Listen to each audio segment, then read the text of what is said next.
When it comes to breast cancer, every woman is at risk. Do you know the facts? Welcome to this Tuesday's edition of Jamaica Magazine. I'm Theodore Henry.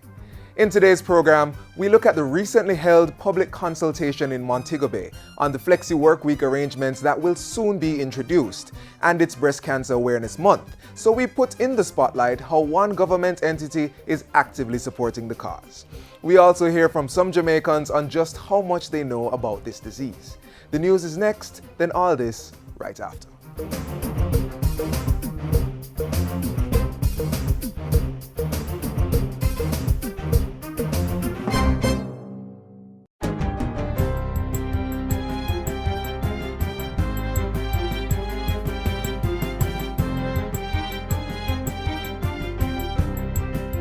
Good day, I'm Stacey Ann Smith, and this is your GIS News for Tuesday, October 7.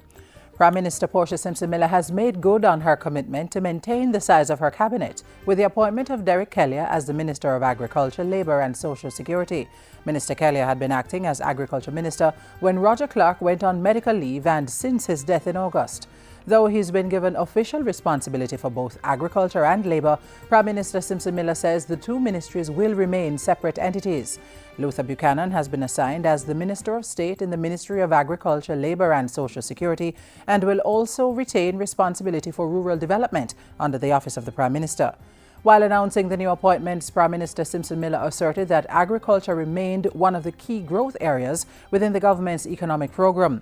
She said the sector would continue to receive focused attention at the ministerial, technical and operational levels. And on the heels of his appointment, Agriculture Minister Derek Kelliher is now in Paramaribo, Suriname for the Caribbean Week of Agriculture. Regional stakeholders are participating in activities aimed at charting the Caribbean's path in the agriculture sector. Activities include a special meeting of CARICOM's Council for Trade and Economic Development and discussions involving regional agriculture organizations. The Caribbean Week of Agriculture, which is held in collaboration with the Caribbean Community Secretariat, will end on October 12. The Southeast Regional Health Authority, SERA, is putting measures in place to improve patient flow and the general management of the Spanish Town Hospital's Accident and Emergency A&E Department. This comes after two recent incidents in which patients died while waiting at the hospital's A&E department. On Monday, Health Minister Dr. Fenton Ferguson toured the area and met with representatives of SERA and hospital management. One of the proposals I will say is that there's consideration of extending the hours at the St. Jago Health Center between 4 and 8, and the expectations is that we will be in a position to take on some of the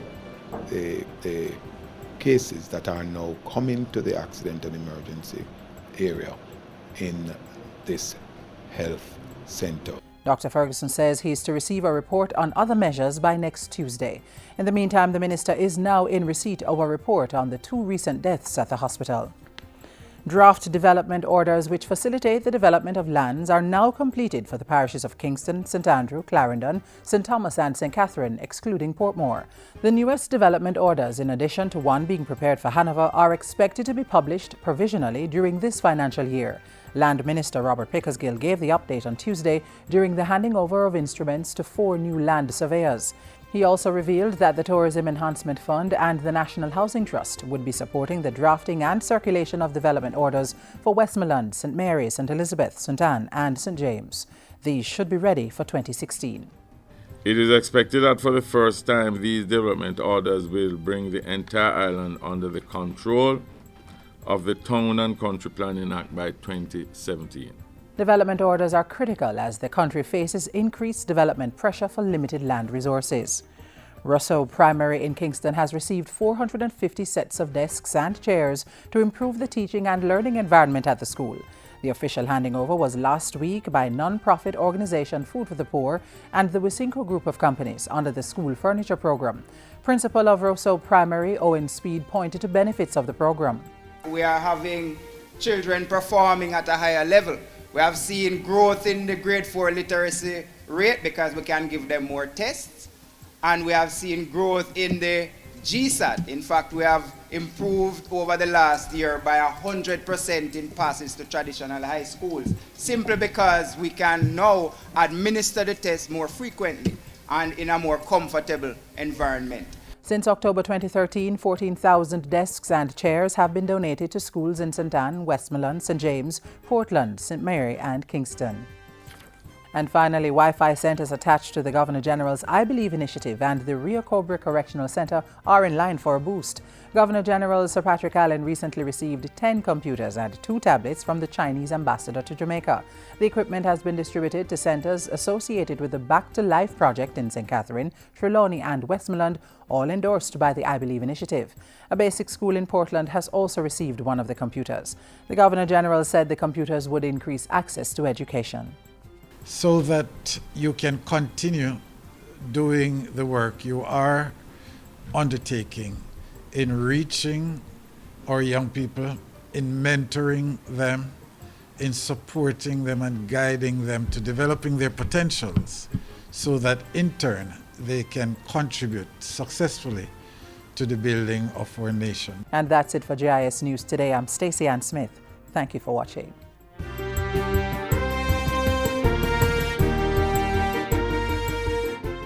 Householders, business people, school administrators, protect yourself and your children from the chikungunya virus. Be on the alert. Help control the mosquito population.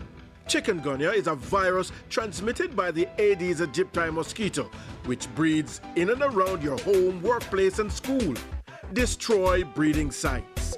Empty old tires and all other containers where water can settle. Bore holes in old cans.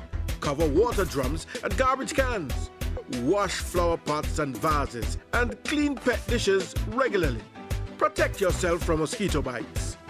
Cover your body as much as possible and use mosquito repellent containing DEET. And if you're experiencing symptoms of chikungunya, a sudden high fever, headache, rash, nausea, pain, stiffness, or severe joint pains, see your doctor or go to the nearest health center.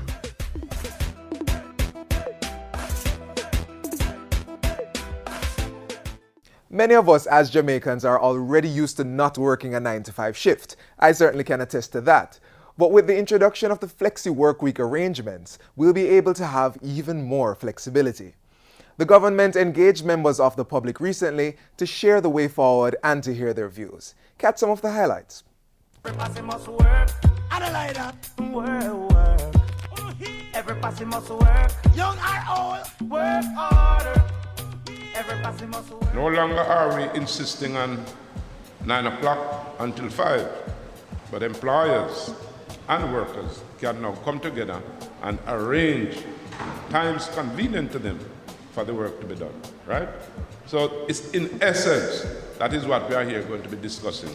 And with that, discussions got underway as Montegonians joined other stakeholders and interest groups to listen and share their views on the implementation of the flexible work arrangements, more popularly referred to as the Flexi Work Week Bill.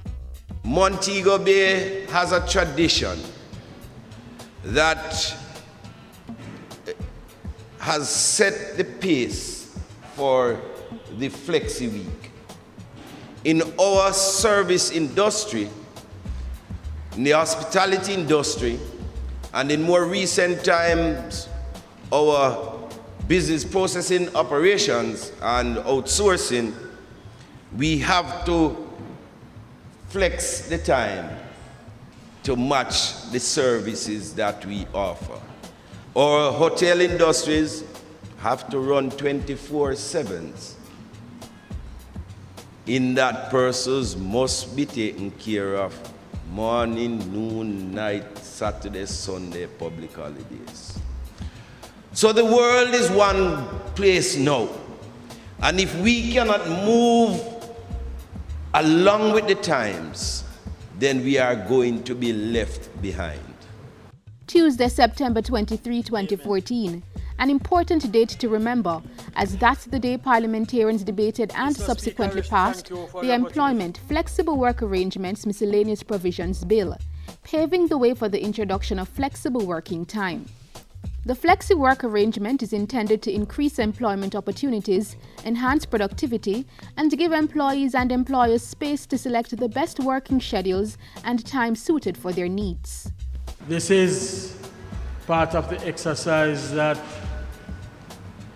this government is committed to, the whole business of participation, accountability and responsibility. This is not only because it is also a requirement of the International Monetary Fund. It is one of the benchmark pieces of legislation that we have to enact. But it is because more so that it is important for the Jamaican people to enact this legislation for their own benefit. That point was also brought home to citizens at the Montego Bay consultation on the legislation. There are variations in the starting and end time of the workday. So some persons could be starting 7:30, some 8:30, some 10:30. There is room for negotiation of the number of hours to be worked each day. Is it going to be 10 hours, 8 hours still, 12 hours, for example? The employer and employee could also negotiate the number of days the employee should work each week to complete the 40 hours. So it would not have to be 5 days. Persons could agree to work to complete 40 hours over 3.5 days, for example. You get to the 40, but different ways to get to the 40 hours. And we are in fact very heartened that we are now seeing very concrete steps, not just on the issue of the flexible work arrangements, but all the attendant legislation that will impact how people work. We also ask that the rest day be a 24-hour recognition. Why do we ask for that? Because we recognize that part of the church's population to worship on a Saturday. And for them, their worship time is within a 24-hour span. So we have asked, and that has been done, I want to say, our appreciation for that. And it will be placed in the Industrial Relations Act to protect the worshipper.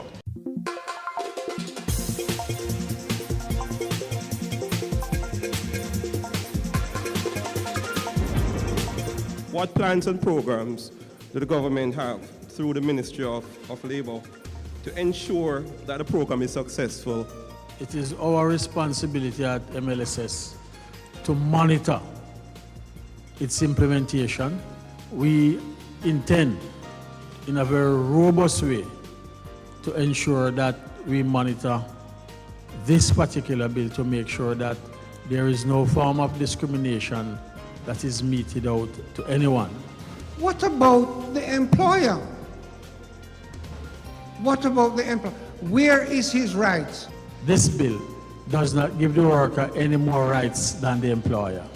What we're saying here, everything is a negotiation. My observation vis-a-vis question is in regards to public and civil servants. Currently, we are unable to be engaged in any other form of employment. Unlike other countries, how will it affect our terms of employment as it relates to public and civil servants engaging in flexi 12-hour week, 12-hour days, etc., as laid out in the bill? We do have in the staff orders provisions for flexible work arrangements. We do also have in the staff orders provisions for persons who want to pursue private work. What it is saying is that you need to declare and ensure there is no conflict of interest. And once that is not a danger, there is nothing to say that public employees cannot engage in private work. However, we have asked for some more deliberate wording to be put in there. Two questions. One has to do with whether or not there is going to be any form of material produced where persons will be able to find answers to some of the basic questions. Indeed, there will be a reference book, reference guide for workers as well as employers. We are going to be engaged in a program so that we get it, the sensitization on a wider basis. We need it. The country needs it. So whatever the kinks are in the system, we have to work them out.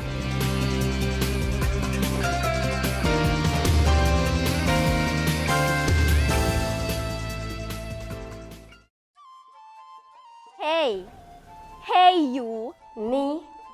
Yes, you. Are you between the ages of 9 to 12, attending a primary or a prep school? Do you want to go on a treasure hunt? No, no, no. You don't need to go that far. Our island home has a lot of hidden treasures, and this is your opportunity to explore.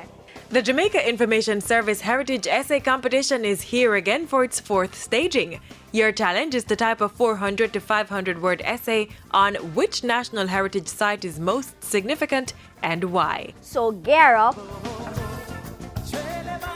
boot up that computer, and start trekking.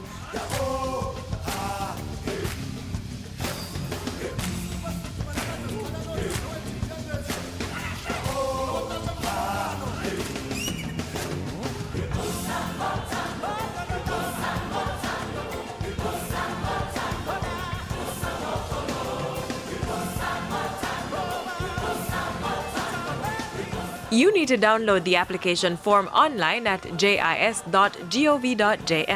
For more information on what you need to complete your exploration, call 926-359-024, extension 2137 or 2133. Your journey should be completed by Friday, October 31. The typed essay should be submitted online via the entry form on the JIS website at jis.gov.jm.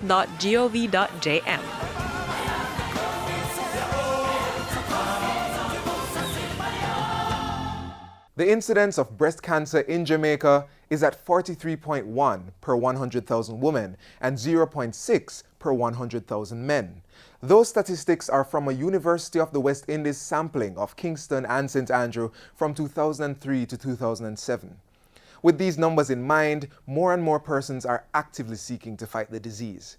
Earlier this year, one entity hosted a 5-kilometer walk run to raise funds for the cancer care unit at the Kingston Public Hospital. Members of Team JIS were also out in their numbers. Come join me as we relive the experience. –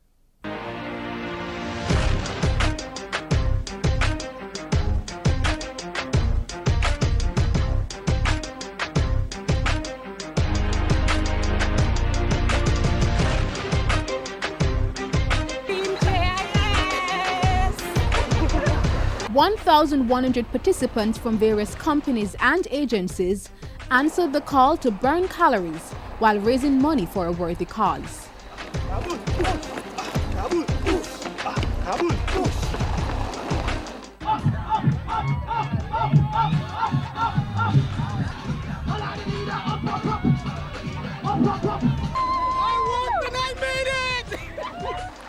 Five-kilometer walk runs are hardly uncommon in the corporate era these days. But the NMIA's effort is among the forerunners. With a decade of support through this medium, it has moved from a mere 100 participants in the early days to now attracting more than 1,000 participants. It's the second year in a row that we will be supporting the Kingston Public Hospital Cancer Unit.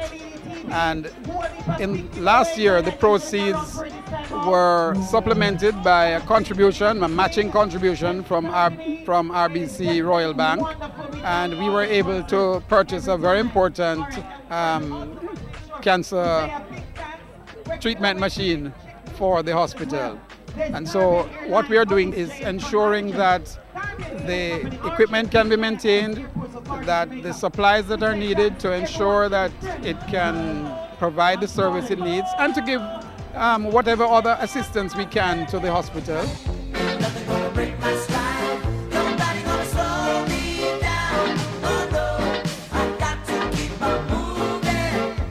This year, $2 million was the target to raise in assisting KPH in delivering critical care to cancer patients and give hope to their loved ones.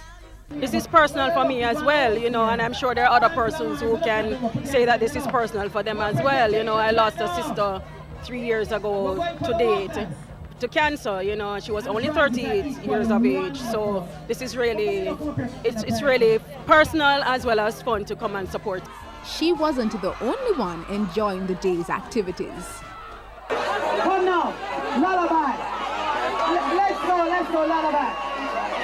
You want to go and walk feet. You have to be, mind your back. Mind your back.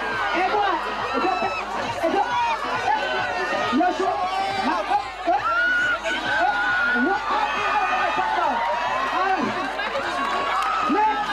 Come on. We're touching. Squat. Let's go. One. Down. Up. Down. Up. Go. One more. One more. One more. Up. Next time. Come now. Sponsorship for the 5K was in full gear as companies celebrated the mantra for a healthy lifestyle while aiding cancer care. Pink Thing is specifically involved with NMIA 5K Walk Cup. We think it's a very good cause. I mean, we're here to save lives, and it's only natural that Pink Thing supports such a great cause. It's important to support all our partners in this fight against cancer because cancer is a deadly disease and it affects everybody. Almost everybody in Jamaica has a cancer story or has someone who has been affected by the disease. So when our partners are helping each others out and NMIA helping KPH Oncology, we here at the Cancer Society lend our support by bringing awareness to the disease, by bringing information. Gatorade was on board because we thought it was very important to support this worthy cause. We provided Gatorade to replenish, rehydrate, refuel, and also to replace electrolytes that are lost during working out. The JIS can use our own media resources to assist the KPH to get the donations in long after the walk run has been completed. What we will continue to do after today is to appeal to persons to contribute to the oncology unit at the Kingston Public Hospital. And we just want to congratulate NMIA for this effort. And the bass keeps running, running, and running, running, and running, running. Let's get it started. Let's get it started in here. Winners were adequately awarded with prizes, including airline tickets, smartphones, and many other giveaways. I think it's a very worthy cause because, cancer is very dangerous. So many people are suffering from it and some of them cannot afford the treatment that's needed. So I'm just happy to be here to support this cause. Seek and you shall find. Congratulations to Wayne courtesy of American Airlines. You're looking good. You're looking good. I'm proud of you. I'm proud of you. I'm proud of you. Yeah, I feel great and come out and win this morning. Nice and easy. And the general consensus among participants was an A+ for the 5K. It's integral that we take care of persons who are most vulnerable, and the mere fact that this is what today's 5K is about is awesome. I endorse it 100%, and I pray that we can have one every month. I'm just too high. The health sector needs as much support as it can get, and I'm very happy to be part of this exercise program. One participant offered some wise words to help us all on our mission to achieve a healthier lifestyle. We all can do it. I'm a colon cancer survivor. 09, so it's going 5 years now. You must do your annual checkup, and that is very important. Early detection is very important. When you take it early, you can be able to deal with it. Healthy lifestyle is another thing. Do your exercise. Visit your doctor. Get rest. Let's get it started. Let's get it started in here. Let's get it started. That's it for the Norman Manley International Airport Charity 5K Walk Run. Indeed, it was a tremendous success and it's for a noble cause contributing to the cancer care unit at the Kingston Public Hospital.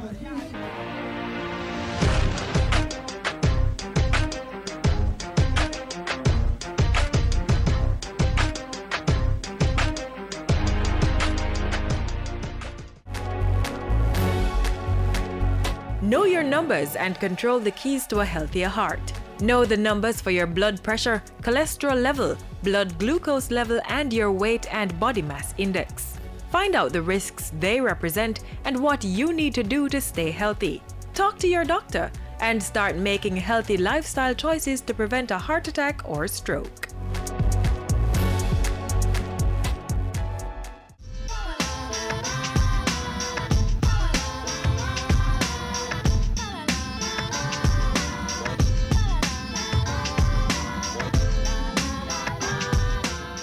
What do I know about breast cancer? Well, I know that even though I'm a man, I can get it. What do you know? Basically, I know cancer is when you have bad cells, and basically these cells start to divide out of control, and we have the development of tumors, and we have the development of just a big growth, a lump. So I know that breast cancer is one of the most prevalent cancers basically in the whole world, and mostly the Caribbean. What happens is that some women, they don't know they have breast cancer because they don't, test, on a monthly basis their breast to see if there are any lumps or any unusual thing in their breast. So the breast cancer, it grows and it divides and it spreads all over the body. Women, to prevent breast cancer on a monthly basis, they need to check their breasts. I know it's one of the most common forms of cancer in the Caribbean, and it affects both men and women. A lot of people don't know that. And a lot of people have it in the Caribbean because they don't know how to test for it, or they're unaware on how to test themselves. So many people have it and they just don't know. Usually persons who are diagnosed with breast cancer, they usually find out at a very late age because they feel these pains and take it for granted as it probably just gas or something like that. What many persons don't know is that men are actually affected by breast cancer. It doesn't only affect women, as a lot of persons believe, it also affects men as well. But because of the stereotypes, a lot of them don't want to check it out, so they might end up having cancer until it reaches the really bad stages. Then that's when they're finding out, and sometimes it's too late for them to do anything about it. And also women, they won't want to do it because some of them are afraid of getting the breast removed. Breast cancer is a debilitating disease that usually affects women, and sadly it affects some men, and usually the detection of it is recommended, women during their cycles or when they're having showers, they can randomly check their breasts for any unusual texture, lumps, things like that, and then if detected or suspected, they can follow up with a doctor's appointment, and if it becomes in that danger range, they'll be referred to surgeons or consultants to further treatment and follow up.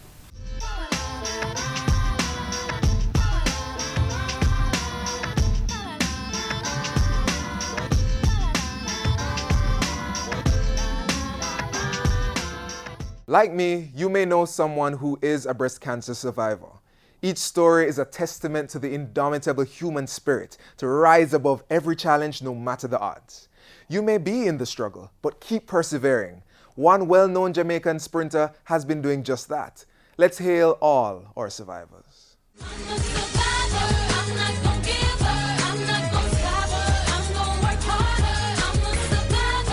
On June 25, 2012, Jamaican sprinter Novleen Williams-Mills was diagnosed with breast cancer. In that same year, she finished 5th in the 400 meters at the London Olympics and won a bronze medal in the 4x400 meter relays. At 31 years old, this young woman is a 5-time world champion and 3-time Olympic medalist representing Brand Jamaica proudly. She was brave enough to do a double mastectomy, removing both her breasts to lessen her chances of getting the disease again. In recent times, Williams-Mills is bravely speaking out to stress that early detection is what saved her life and to educate people that breast cancer is no respecter of age, fitness, or talent. More important, she wants people to know breast cancer can be beaten. We salute Novleen Williams-Mills and all our breast cancer survivors. Keep fighting.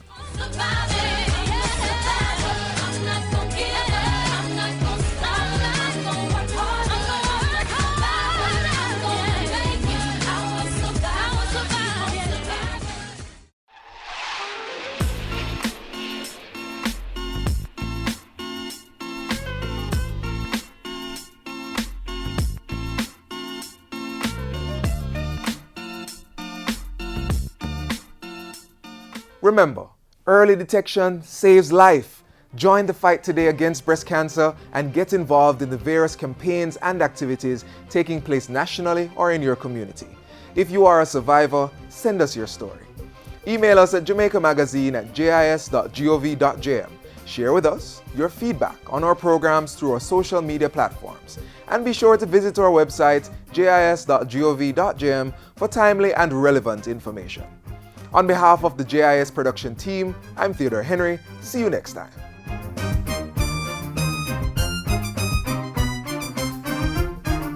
This has been a production of the Jamaica Information Service, the voice of Jamaica.